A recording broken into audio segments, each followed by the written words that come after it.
Hello fellow Earthlings and welcome to 1 + 1 = 11. The conspiracy theories are now coincident theories as the agendas are loud and clear. There is nothing secret or hidden about them. Chatham House recently released an idea of what the next century could look like for life on Earth. Many of the ideas presented already have grounds in fact. Many of the suggestions tie in with government and world leaders' statements and agendas already underway.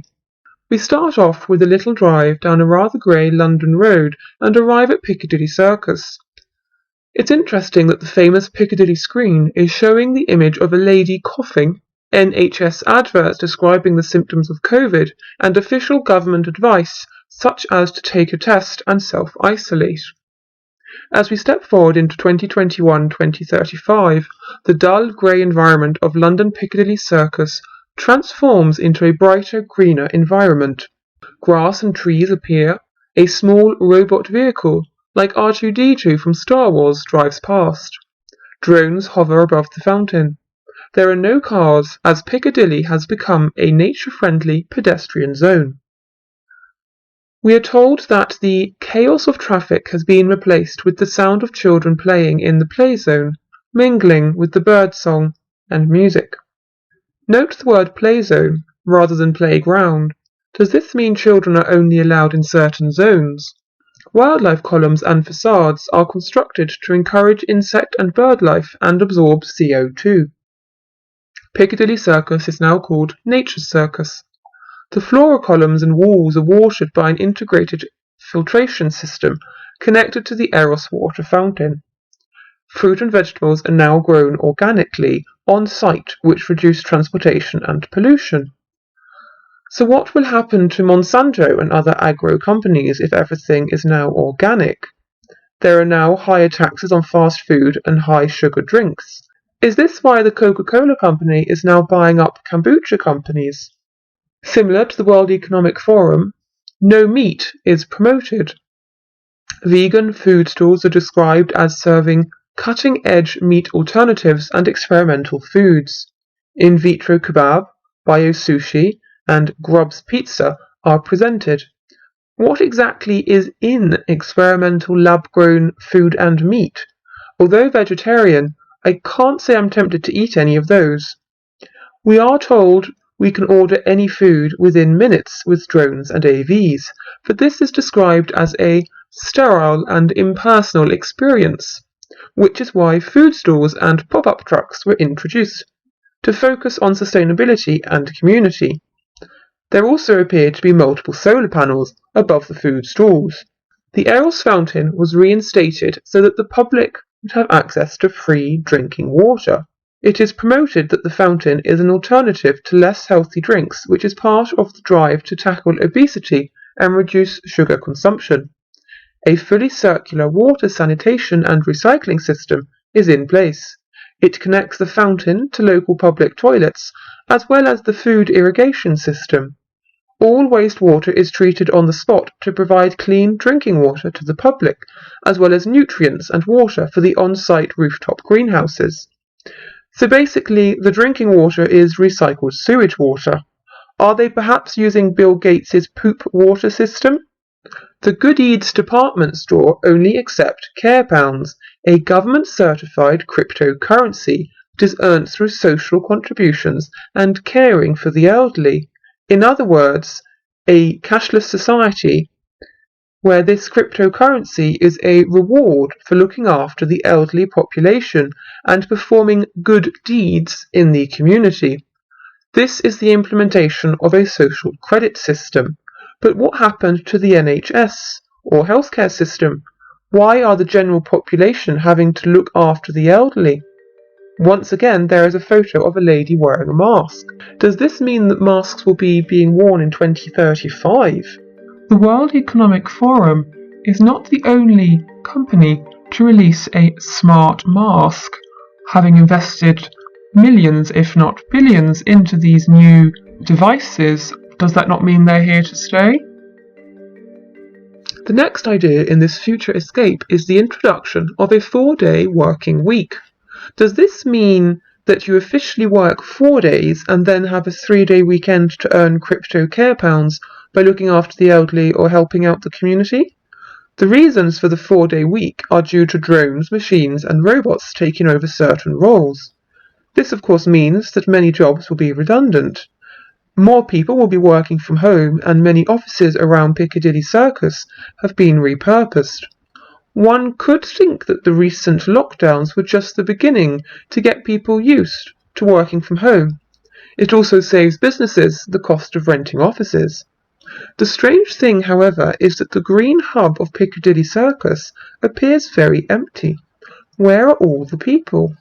Due to drone accidents, they created green spaces so that there were people-free urban flight paths, and they created green corridors that the drones use for delivering 95% of all packages. This seems to indicate that flight paths were being used by humans previously. Are they referring to flying cars? It's far too low for aeroplanes. You can order anytime, anywhere, and have items delivered to you by drone within minutes. For example, an umbrella if it looks like rain. The World Economic Forum has already suggested such ideas along with their "You will own nothing and be happy" slogan. Large deliveries are confined to vehicles and drones in the early hours, but during the day, small, polite and friendly autonomous vehicles share the space with pedestrians, electric bikes and scooters. Bikes use fingerprint recognition to reduce bike theft. People choose to walk or use ecological transport methods. Is there a form of carbon footprint calculator to incentivize people? New buildings are required to be built sustainably, and developers receive incentives for taking a circular economy approach to design, materials and construction. What is a circular economy approach? The area is dotted with pink benches that appear to have solar panels installed. These are called storytelling benches. People tell their stories through online videos, an upgraded sort of social media, and you can immerse yourself in the ideas, songs, and stories of other people via these benches. There is a lottery to have your story played on the benches and on Piccadilly's big screen. The story presented here is an esoteric poem about the lost rivers of London and their role in our lives. The rivers are partly AI, merged with liquid computers. They are linked to recycling and money and called gods. If anyone has any other ideas of interpretation, please let me know. I have transcribed a copy of the video above as best I could, but you are welcome to see the full video at the Chatham House website. The first thing we notice about this new era is that London appears to have turned into Venice. These new rivers are apparently due to climate change and flooding, which have created new networks of canals. The odd thing is that they make no mention of how the riverbeds were dug, as it appears to only be some streets, not all of them, and they also don't mention how the ground floor of many buildings are now underwater. Did they build new floors and doors? Has the water not broken windows, rotted doors, and made the building's foundations unstable? Are these the lost rivers mentioned in the story of the previous era, perchance? There are water e-buses powered by green energy, as well as electric water bikes and kayaks for transport now. Cafes and bars offer canal-side seating, and lakes are dotted with floating parks, pop-up theatres, mobile art galleries, and all-weather music venues. Artificial islets provide new habitats for water greenery and wildlife. Otters and water voles now live at Piccadilly Circus. London is now carbon neutral. Boris Johnson has said he plans this for 2030, so you might want to have a spare dinghy in the garage just in case. All buildings rely on renewable energy, eco-building materials, and micro-wind turbines. Once again, we see the protein lab, and this time Foodles are promoting insects, which are now considered a delicacy. Sustainable and healthy diets are all the rage. Even though there appears to be very few people, it says the world population is now 10 billion. Humans have found new, sustainable ways to feed themselves with new protein sources that have overcome chronic undernourishment and the obesity epidemic, not to mention the coronavirus pandemic of the current moment. Experimental food grown in laboratories is similar to what Bill Gates is currently heavily invested in. If you want to know more about Bill Gates' investments, the above article by Robert F. Kennedy Jr. is a literary masterpiece and must read. Once again, food is grown within the city boundaries to reduce transport. It says humans still eat natural animal-based proteins but are much more varied now. Meats are available but reserved for rare occasions. The World Economic Forum has already suggested the same thing. I wonder what they consider a rare occasion.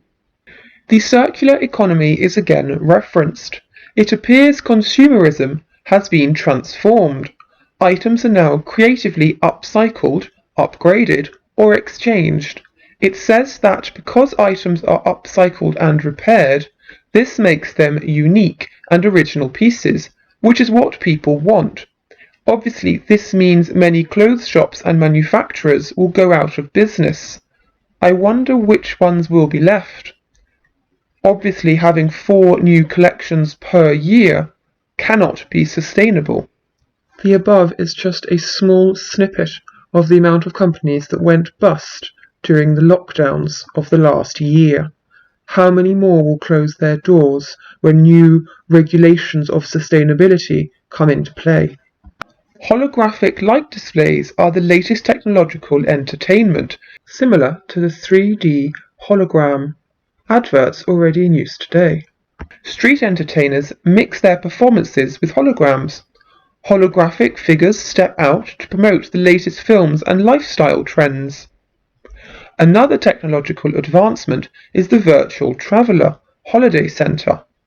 If you can't afford carbon miles to go on holiday, you can rent pods for holographic escape to simulate being abroad. What exactly are carbon miles? How do you obtain them? It is insinuated that they are expensive. Are they linked to your carbon footprint and social credit system? MasterCard already has an app to calculate your carbon footprint, and smart electrical meters do the same. All the streetlights are apparently powered by the footfalls of passing pedestrians due to power-generating pavement tiles. This might be one of the reasons people choose to walk, as the more footfall there is, the more power is supplied to the city. Perhaps they gain care pounds for this service, or gain carbon miles? However, the most futuristic aspect of this segment is a new type of accommodation called a sky barge. Many of the previous offices and shops have been repurposed into accommodation, but people with lower incomes can live in sky barges. These are prefab eco-friendly flats. They can attach to the exterior walls of some buildings that have been installed with ports. These sky barges can be flown to and from other sites according to demand and desire. This is a modern-day camping car, allowing people to travel with their home.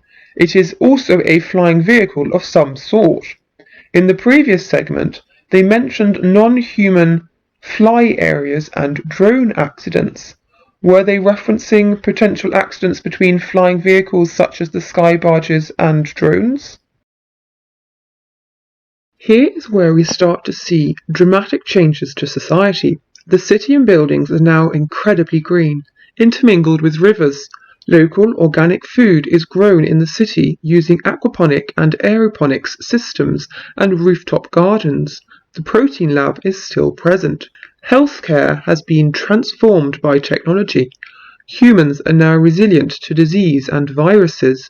Mechanical hearts have conquered cardiovascular disease. Diabetes is rare, and cancer has been eradicated. This is the beginning of transhumanism, the World Economic Forum's agenda being pushed by Klaus Schwab. Implanted microchips can detect when people are unwell before symptoms appear. This is similar to the latest discovery presented by the Pentagon. Robots conduct surgery with more speed and accuracy than human hands. This, of course, means even less jobs for humans. We saw in the previous segment that AI had taken over many roles, and yet the population is apparently growing. So what jobs are people doing now? Fetal genetic engineering is also common procedure for babies. This means babies are born vaccinated, hereditary diseases and defects are removed, and the babies have increased health resilience. This reminds me of a scene from the TV show Incorporated from 2017, where a couple design their baby. Baby, remember? Open Design Grow? That's him? Or her. It's up to us. Everything is. That's what today's appointment's all about. I think I want your dimples. Your chin for sure. Eyes, maybe a combination. Here, you try. There are also large drones that now transport people through the city. Above Piccadilly is a large floating helio-rotator. This has thousands of feather-light motorized mirrors tracking the sun throughout the day. This produces shade and refracts the sun and moonlight. This light can be concentrated on thousands of solar panels which power the area. It produces consistent light to microfarms and wildlife columns. It also bounces down moonlight, creating relaxing atmospheres where people can come and moonbathe. I wonder if this can also manipulate the atmosphere similar to HAARP, or Gates's idea to block out the sun.